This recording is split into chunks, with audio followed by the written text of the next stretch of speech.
Welcome back, everybody, to more Crimes and Punishment Sherlock Holmes. We are continuing Case 5, the Kew Gardens drama.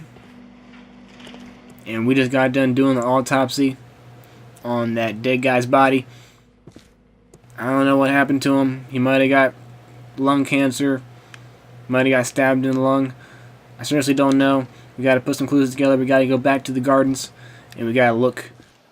Well, actually, we got to interrogate everyone. And that's what I'm going to do.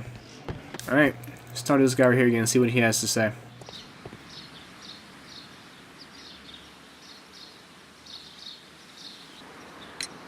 Mr. Hamish, can you explain to us what happened to the colonial collection? It seems somewhat depleted. Most likely maintenance work, tidying up. You're not sure, then? But you're the deputy director. Well, I am busy. I cannot be everywhere at once. As deputy director, how was your relationship with Montague Dunn? To be honest with you, Mr. Holmes, it could have been better. You see, every Tuesday he would carry out his inspection of the gardens, but it was solely to make an impression, great pretense that he cared at all. He would give out absurd orders, ignoring anyone else's opinion. He would then disappear for the rest of the week. He was what some might call a man of action.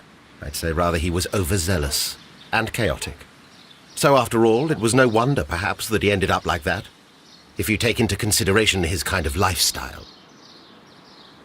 Yeah, there's a lot of fucking shit to talk about. That Mr. Dunn led a particular lifestyle. Well, it's no secret that he enjoyed, celebrating, shall we say. He was a member of the London Smart Set. He was famous for it. That and... And? He had an eye for the ladies, to put it mildly, Mr. Holmes. Mr. Hamish, can you tell us who holds the keys to the locked greenhouses? That would be Albert, Mr. Dunn's son. Yes, Albert keeps all the keys, and one can only imagine why. What do you mean? Well, he was never interested in Kew Gardens before, and now all of a sudden he is trying to act as if he owns the place. I think he wants to take over the management here. He'd do better to leave that to me. He has no experience. No, none at all. What is your opinion of Albert as a student of botany? He's useless. I often tell him so, and I can only give him cleaning tasks. Botany is not his life's work, and his father well knew it. He was furious about it. He was? Oh yes, he forced his son to work here, and he never missed an opportunity to criticize him publicly. Are you able to elaborate on that? Well, for example, with our last exhibition here, Mr. Dunn had Albert make a presentation speech. But then, while the lad was speaking, Mr. Dunn interrupted him, asking him difficult questions, making him look like a failure. It was with the intention of making a fool of him, Mr. Holmes. That must have been terribly humiliating. Yes, he was crushed, and he had to leave. Everybody was making fun of poor Albert. That is, except for Miss Margaret White, who is such a nice lady and who always takes pity on Albert. You mentioned a Miss White. Would you tell us more about her? She is a student who works here part-time. She is quite charming indeed. She possesses a great talent for botany. You should take a look at some of her experiments that she carried out in the laboratory. Ah, if only she were not so naive. Why naive? The way she used to flutter around Mr. Montague Dunn. And he couldn't help but be flattered by all her attention. How could an intelligent woman such as Miss White not see through his game? I can only scratch my head and wonder. Tell me, Mr. Hamish, do you grow the more deadly variety of plant here? You mean insectivorous? Yes, but nothing larger than that. Thank you, Mr. Hamish. We shall continue our investigation. Damn, that was a fucking lot of talking right there. Alright. Hopefully we can open these doors now that we're locked. Or actually, we gotta go talk to that guy again. Where's he at? Right there.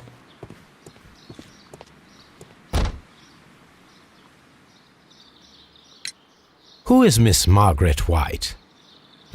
She is the young lady who studies with me. She visits here sometimes to help out with the greenhouses. In fact, she should be here today.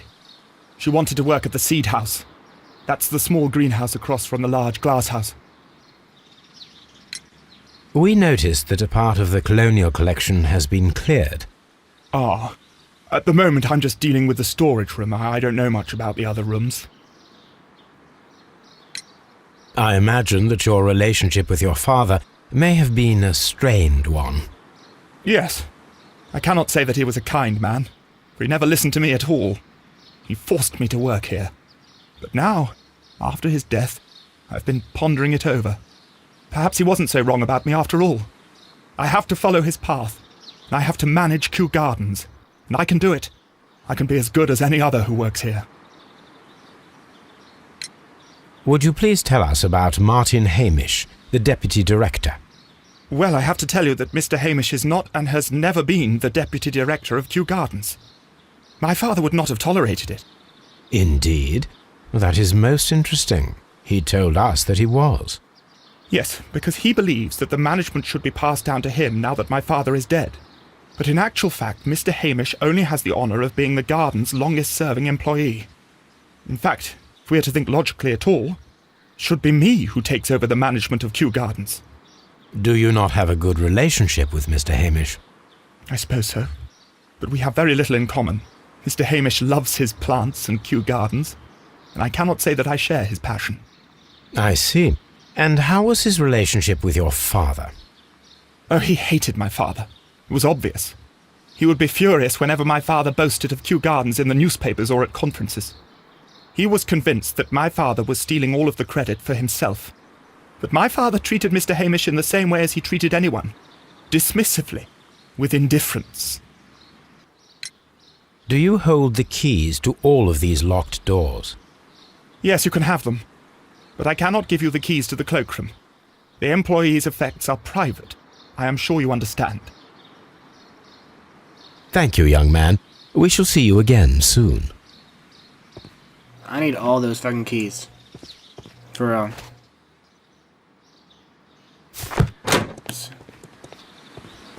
I don't know. I'm thinking I should have got the keys for this room right here. It's probably this room right here that I can't get inside yet. Oh, never mind then.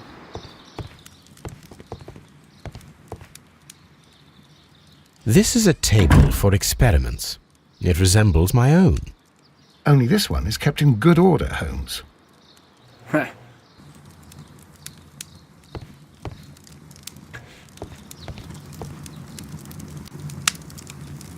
A phonograph used for voice recording. Remarkable. Yes, this is quite a modern laboratory. That shit right there is actually really good condition, it looks. I don't hear anything. I don't hear anything.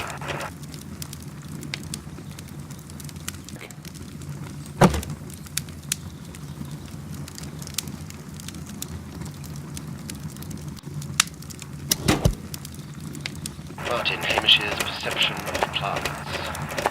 The notion of communication in the plant world has long been considered marginal, yet I remain convinced that some plants do indeed transmit chemical signals in the event of attack. A study report by Martin Hamish.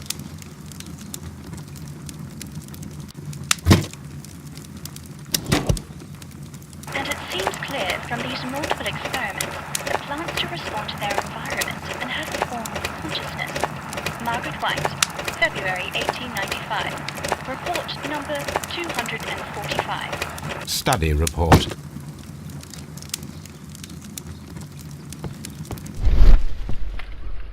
Three clues right there. Table. Yeah.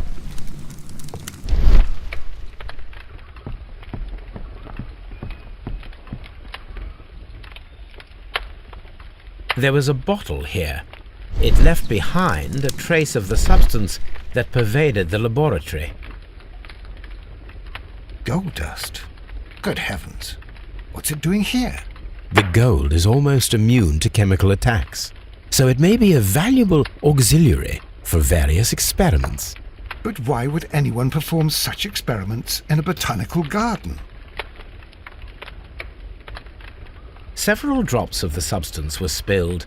Someone carried this bottle around.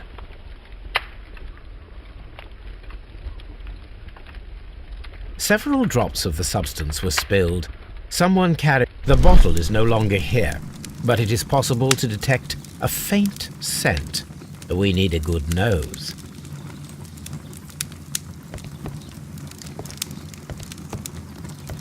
I have to fetch Toby again. Damn right.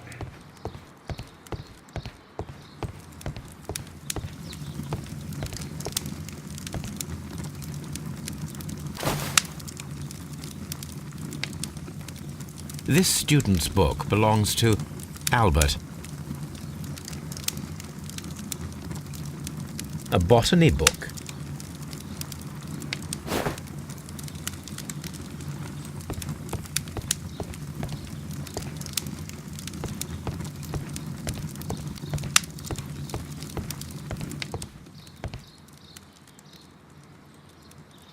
It appears as though the protective equipment is missing from here.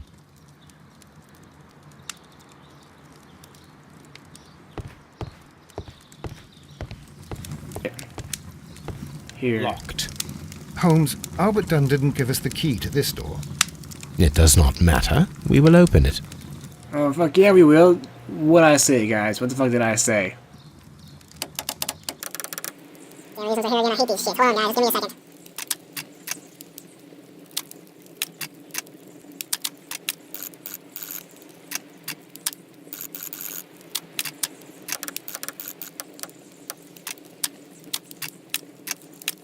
Rotate this shit? Alright, let me rotate it. Oh, there we go.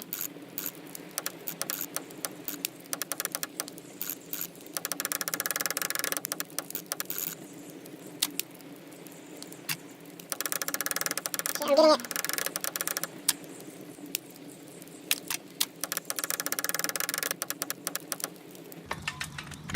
Oh shit, I got it. Open. What'd I say, guys? I told you that we were getting...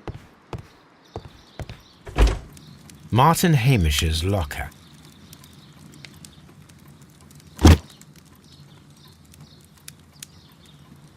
Picture frame right there. Father and I. Kew Gardens. A review on rare and exotic plants.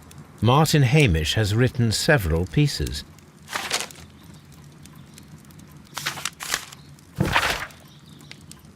Okay, you guys can read it. Just pause the video. Martin Hamish studied You guys know I can't. history. Interesting. Albert's locker. Specialist articles on shipyards and ship construction. Albert Dunn has a great passion for shipbuilding and the sea. A rejection letter from the British Royal Naval College.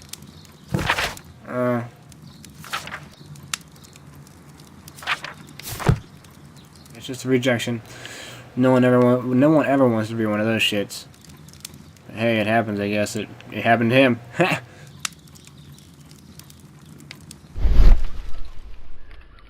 Oh shit! I would totally missed that. Standing with a woman in front of London University.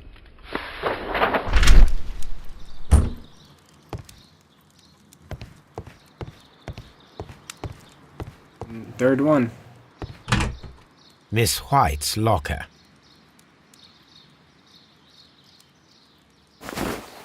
A vanity purse. It is of high quality.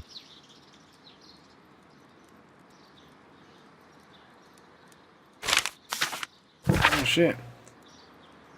I have to read that on my own time, like off camera. These jewels must be worth a small fortune. Apparently, Miss White is a capable student. A draft of the letter that Miss White sent to her parents.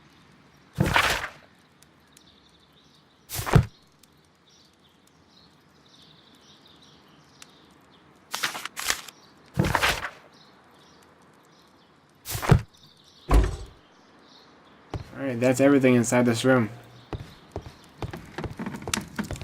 Let's see if we can put some clues together real quick.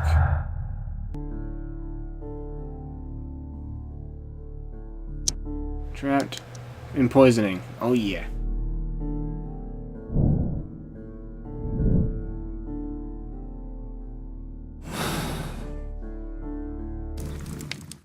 Try out one more or something like that, maybe.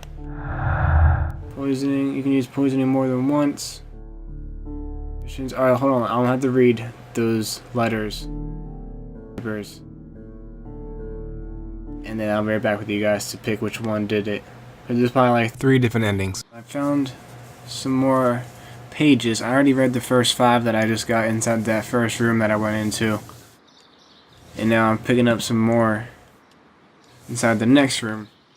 Right next to it. Not the closet room that I picked locked. The next room over in that same little double house. I don't know how else to say it.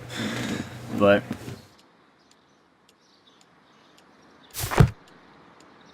alright, I'll show you guys the room in a second as soon as I get a little area right here. This letter right here. Another one. Alright. So right here, it even has a safe inside it that we're about to pick lock. A photograph of Montague Dunn and Reynold Hamish.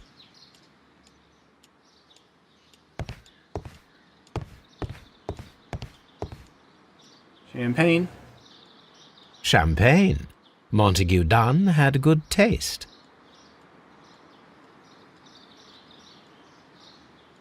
French wine. A remarkable vintage. Damn right. Man knew what to drink. Hell right.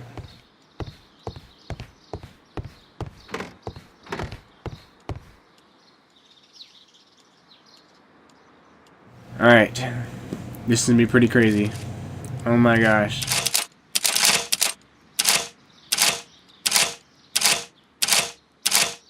Controller's not vibrating.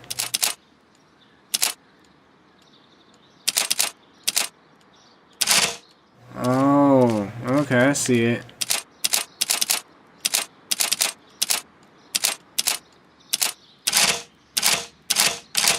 Okay. This is pretty fucking badass. 1, 2, 2, 3. Hopefully it's 3 over here on the other side. And then maybe 1 or 2 or 3. 4? I went 4. I don't know if I should go one more and try it. Yep, all 5. Yeah, this thing here turns so slow. Damn right. We did it, guys.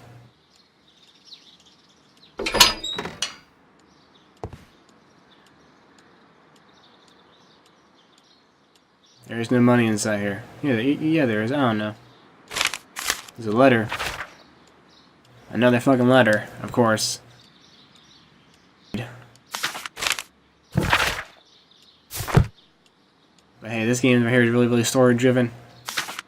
And it's worth it. We don't tell Miss Margaret White about this document.